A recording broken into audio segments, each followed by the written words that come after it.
Hello everyone, I'm Wave, and today I'm going to be talking about Clear, On the Hill Where a New Wind Blows. This is a visual novel that I've been playing for probably like the past 2.5 months now. Over that time, I was glad to see this was a very emotionally driven story. I think after finishing it is probably ranking among some of my most favorite visual novels that I've ever read.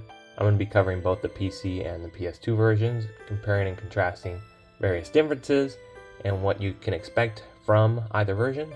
So let's get into it.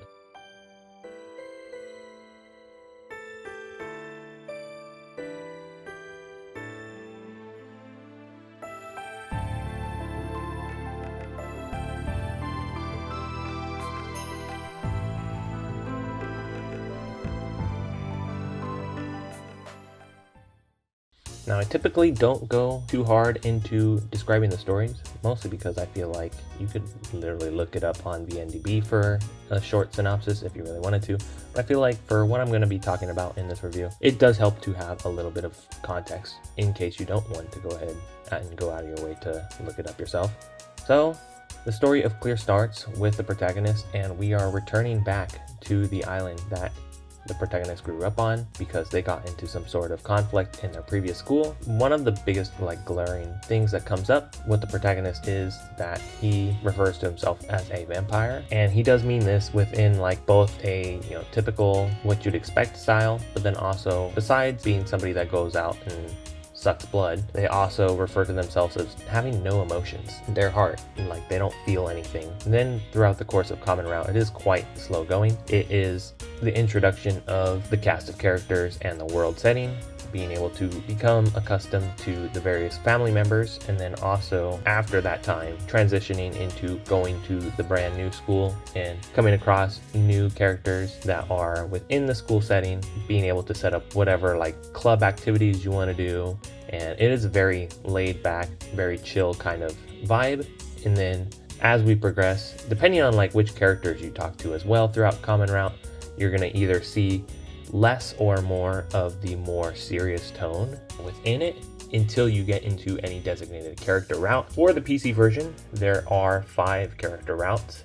Alongside, once completing those 5 character routes, you unlock a quote-unquote true ending, which is pretty brief, but throughout the course of all 5 of those character routes, I wouldn't say that any of them are particularly weak. It did seem to me throughout my reading that there was an equal level of care and attention given to all of these routes. From what I could tell from the Japanese side of things, a lot of people look back to this game quite fondly, and from what I could see from the English side of things, no one hardly ever talks about it. And from what little I have seen of people talking about this game, one of the core gripes has been with how the protagonist is portrayed. I do think it is part of the whole reason of what the story is trying to tell. So one might read throughout Common Route and think to themselves that the protagonist is very boring, he's very melodramatic, too hard on himself, and he's constantly maybe being too down, right? But I think as you progress, it's gonna feel that's exactly what they were trying to go for. I don't exactly think it was too heavy as well. Throughout the time of every single route that I read, the protagonist does his best to be just a stand-in and somebody that is normal. I did have some issues when it comes to translating the game because I am not somebody that reads Japanese. We could talk about that later, but from what I was able to read of Clear, I cannot really say that the protagonist felt too down. It felt fairly normal, and in many ways it feels like the character that the player is seeing their story through was probably better than most other player characters in other visual novels that I read. The one thing I do want to talk about is reading this game. So it is a non-translated visual novel, so if you are somebody that is able to read Japanese, you might have a little bit of difficulties. I would say it kind of depends. I want to say, with my very little knowledge, that when you get into more occult kind of translations, being able to read something words like vampires or whatever might be a little bit difficult. But then also this game is very lengthy. You do have dialogue boxes that are just like single sentences, but sometimes you have it like where it's maybe close to like 3 sentences. And that came to my issues with myself reading the game, and that with Text Tractor, this is the only visual novel that I have read where Text Tractor has been bugging out, and sometimes clicking through it, and then all of a sudden it just refuses to load that next dialogue box, and you kind of have to just skip past it and be like, okay, well, there goes that. Could honestly pull out your phone and pull up with Google Translate camera if you think it's like a really important line. But I did have issues with reading clear. It wasn't too much, but I would say for a majority of the time didn't have much issues, but it is something worth mentioning. Also, when we talk about PS2, I also had to read it with OCR reader. It was a lot slower to read through the routes, but at the same time I was actually kind of surprised, because when I was reading towards the latter end of my reading sessions on the PS2 version, I found myself really like burning through stories. I would say it kind of goes in with how good and how much I enjoyed the story, but also that you kind of had to just get used to it after a certain amount of time. OCR reader is quite finicky, but I was able to manage.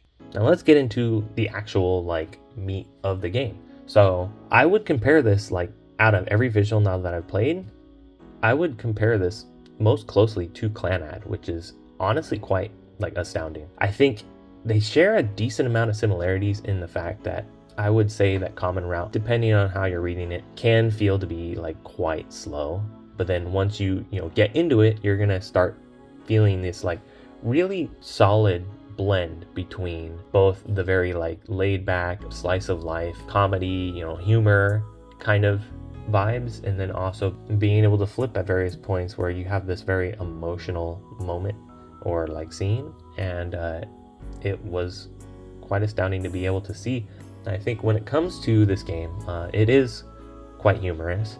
I think the comedy can be a little bit of tropiness. I will say it's particularly in one of the PS2 exclusive routes that I found it to where there's a lot of like stereotypical kind of like romance comedy kind of deal, but it actually did kind of feel kind of refreshing, because in between each of the like the slice of life things, you have these moments where it is quite deep, where it's like quite dark at times. This game touches on various kinds of topics, ranging from like bullying all the way up until like slitting your wrists or like committing suicide, or like all kinds of various things that are quite dark, and I think within like each designated route does feel very impactful. So I do think that when you get into the more like slice of life, just kind of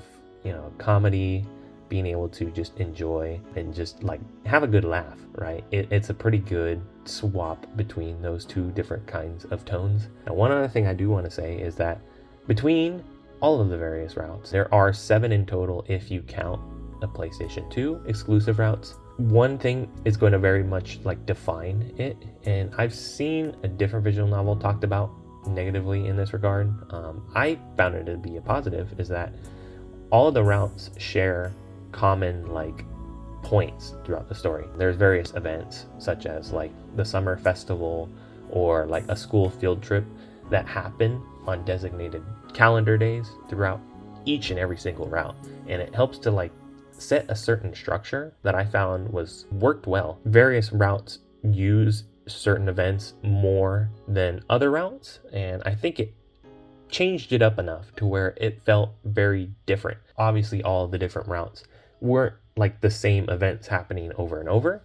It was just that the certain like time frame stayed constant, if that makes sense. This is the PlayStation 2 edition of Clear.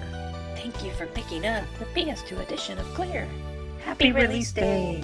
Now, about the PS2 edition, compared to the PC edition, it's packed with new features. Biggest addition among them is... Wow! 2 more characters to conquer. The PS2 edition original heroine, Kisaki Yuzuru, and the previously unconquerable Hisamechi is now conquerable. Of course, we aren't the only added features. When the PS2 edition was made, scenarios were added too, so those who played the PC edition can also enjoy even more content. That said, Please enjoy the main story. try Volume 2 of the comics too. I guess we could talk about the PlayStation 2 version and what that entails in comparing some of the differences between both PC and PS2. So the big selling point of the PS2 version is that it includes a more expanded common route, and then alongside that there are 2 additional heroine routes that are included. One being for Hisame, which is a character that did not have a route in the original PC release, and then you also have a brand new heroine known as Yuduru, and yes, that's with a D. The way I know that is because I imported the game, and in the booklet it has a D, so I don't know, it's a little bit weird to pronounce. I will say that on top of that, there is some slight differences. If you were to play on PC, you'll notice that when you save during a scene, and then if you were to go and reload, it, instead of putting you back exactly where you saved, it's going to set you back to whatever is like the start of that scene. I never really had too much like gripes or issues with that kind of way of saving, but it doesn't ever really put you back too far. One scene is not going to be like egregiously far back as far as when it would load you back in, but on PS2 it is completely fixed. When you save and you reload, it's going to put you exactly on the line of dialogue that you saved on. Now, another thing about the PS2 version is that obviously it's not going to have H scenes. Throughout the PC version, felt alright.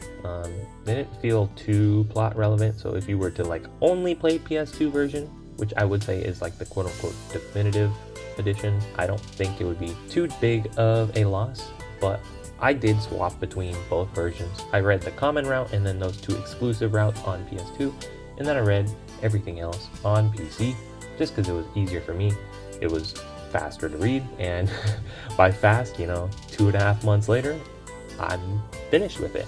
I guess one other thing that's like kind of like a little bit of a difference is that if you go to the CG menu, it plays one singular theme on the PC version, and then on PS2 it like randomizes the songs while you're looking at CGs. That would be one thing that I would say maybe the PC version does better, because there's a lot of like dark CGs in Clear, and it is a little weird to like hear kind of like a funky upbeat tone while you're looking at stuff on PS2. Now, if you're curious as far like, do I really need to read the PS2 version? If you're somebody that find yourself really enjoying Clear, I think it actually is worth your time. For myself personally, I actually did find myself finding out of like all of the heroine route, I found Hisame route being one of the PS2 exclusive route, ended up being my personal favorite route out of all the 7 routes that I read. So you have that for some sort of like, okay, well, they didn't skimp out on the additional content that they created for the PS2 version. Now, as far as my like closing thoughts on Clear, I had a very enjoyable time reading it. Between the slice of life and the more saddening moments, I think this game really hits hard on its main messages that it portrays. Having a story built around the characters that are quote unquote like furthest away from finding happiness than the normal person, and being able to see them overcome their struggles and be able to obtain happiness. This game kind of broke me at the very tail end of it, and I would say is a game that if you're able to read it and you're somebody that maybe is like lacking in some sort of motivations in life right now, this is a game that I think is like pretty impactful and is probably worth a read. I want to say it might be either like my second or maybe even like my most favorite visual novel that I've read to date, which I'm quite surprised by that it would top so many other titles that I have read, including Clanhead. I feel like overall it's a very, very incredibly solid game that doesn't really have too many like negative dips when it comes to the story. I want to give a huge thanks to a good friend of mine, Fierce Aura, for translating those 4 manga panels that came with the limited edition of Clear on PS2. Figured you're hardly ever going to see any videos on Clear, so might as well include that in the video as well. Fierce Aura does have his own YouTube channel if you guys want to go check it out. He does a lot of very cool analysis videos on various anime. I do think that's going to be wrapping up my thoughts on Clear. Thought it was a very enjoyable visual novel, far exceeded my expectations. And I do think that it is well worth the read, considering I plugged far too many hours into this game. And finishing it up, I'm going to probably start to miss it. Anyways, those have been my thoughts on Clear. Thank you guys for watching. I've been Wave, and I will see you next time.